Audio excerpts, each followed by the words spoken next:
Welcome back to my channel. आज हम लोग क्लास 7th का chapter number 4 the world of metals and non metal उसको complete करेंगे, जिसमें हम मेटल क्या होते हैं, नॉन मेटल क्या होते हैं, वो किससे बने होते हैं, उनकी फिजिकल प्रॉपर्टीज़ क्या होती है, उनकी केमिकल प्रॉपर्टीज़ क्या होता है और उनका एवरीडे यूजेस क्या है हमारी लाइफ में। सबसे पहले हम बात करें तो मटेरियल क्या होते हैं। ऐसा सब्सटेंसेस है जो किसी चीज़ को बनाने के काम में लिया जाता है, उसको हम मटेरियल बोलते हैं। उसके बाद हम बात करते हैं एलिमेंट क्या होते हैं। Substance date can not be broken down into simpler substance. ऐसे सब्सटेंसेस जिनको सिंपल सब्सटेंसेस में तोड़ नहीं सकते वो एलिमेंट कहलाते हैं।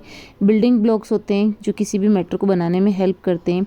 अभी तक हमारे यहाँ पर 118 एलिमेंट जो है वो फाइंड आउट हो चुके हैं जो नेचर में प्रेजेंट है और इनको आर्टिफिशियली लैब में भी प्रिपेयर किया जाता है, जिसमें से मोस्ट ऑफ एलिमेंट जो है वो क्या है, मेटल्स हैं।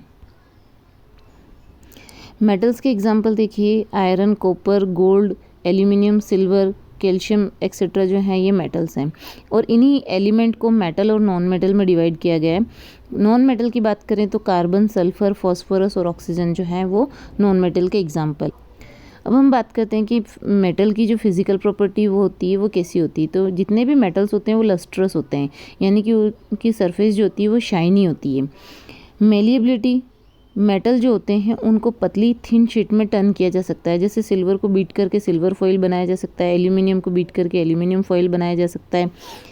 तीसरी प्रॉपर्टी होती है डक्टिलिटी। जो भी मेटल होते हैं उनको हम पतले पतले वायर में टर्न कर सकते हैं। जैसे कॉपर, आयरन, इनको पतले पतले वायर बनाए जा सकते हैं। गोल्ड एंड सिल्वर के भी तार बना सकते हैं।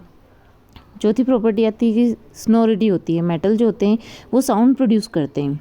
जब भी हम उनको बीट करते हैं या किसी चीज़ से रिंगिंग करते हैं तो वो साउंड प्रोड्यूस करते हैं। मेटल जो होते हैं, नेक्स्ट प्रॉपर्टी है कंडक्टिविटी। जितने भी मेटल्स होते हैं वो हीट और लाइट को कंडक्ट करते हैं। फिजिकल स्टेट की अगर हम बात करें तो मेटल जो होते हैं वो मोस्ट ऑफ सॉलिड स्टेट में ही होते हैं। सिर्फ और सिर्फ मर्क्यूरी जो होती है वो रूम टेम्परेचर पर लिक्विड फॉर्म में होती है। मेटल जो होते हैं हार्डनेस जो में होते हैं। मोस्ट ऑफ मेटल जो होते हैं वो हार्ड होते हैं, सिर्फ और सिर्फ सोडियम एंड पोटेशियम को छोड़कर। बाकी सारे मेटल जो हैं वो हार्ड होते हैं। सिर्फ सोडियम और पोटेशियम जो हैं जिनको नाइफ से हम कट कर सकते हैं। केमिकल प्रॉपर्टीज़ की अगर हम बात करें मेटल की, तो मेटल जो होते हैं, गोल्ड हो गया, सिल्वर हो गया, ये जो होते हैं ये किसी से भी रिएक्ट नहीं करते हैं with oxygen to form metallic oxide. जितने भी मेटल हैं अगर ऑक्सीजन के साथ कंबाइंड होंगे तो मेटल ऑक्साइड बनाएंगे। मेटल ऑक्साइड जो होते हैं वो नेचर में कैसे होते हैं, बेसिक होते हैं। अगर इनको हम टेस्ट करें तो रेड लिटमस को ब्लू में टर्न कर देते हैं। सोडियम जो होता है वो बहुत जल्दी ऑक्सीजन के साथ में रिएक्ट करता है और वाटर से रिएक्ट करता है, इसीलिए सोडियम को केरोसिन के अंदर स्टोर करके रखा जाता है। Rusting of iron, the process of formation of rust on object made of iron. किसी भी मेटल के ऊपर रस्ट का फॉर्मेशन होना क्या कहलाता है, रस्टिंग ऑफ आयरन कहलाता है। लोहे के ऊपर जंग लगना जो है वो रस्ट ऑफ आयरन कहलाता है। रस्ट क्या होता है, एक ब्राउन कलर का डिपॉजिट लेयर होती है जो लोहे के ऊपर जम जाती है। The presence of both air and water responsible for that. पानी और एयर जो है वो लोहे के ऊपर जंग लगने के लिए रेस्पॉन्सिबल होती है।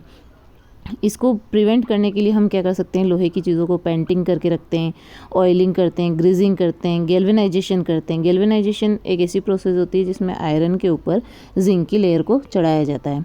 नेक्स्ट बात करते हैं हम कोरोजन क्या होता है। Corrosion the gradual degradation of metal, है ना। जो मेटल होता है वो धीरे धीरे डिग्रेड होता रहता है, ख़राब होने लग जाता है एयर की वजह से, वाटर की वजह से, उसको हम बोलते हैं कोरोजन। डिसकलराइजेशन ऑफ अदर मेटल्स, कुछ मेटल्स जो होते हैं उनका कलर जो होता है वो चेंज हो जाता है। जैसे सिल्वर जो होता है धीरे धीरे ब्लैक और ग्रे में टर्न हो जाता है एटमॉस्फेयर के एयर और वाटर की वजह से। कॉपर जो होता है वो बिल्कुल डार्क ब्राउन हो जाता है। अब हम बात करते हैं फिजिकल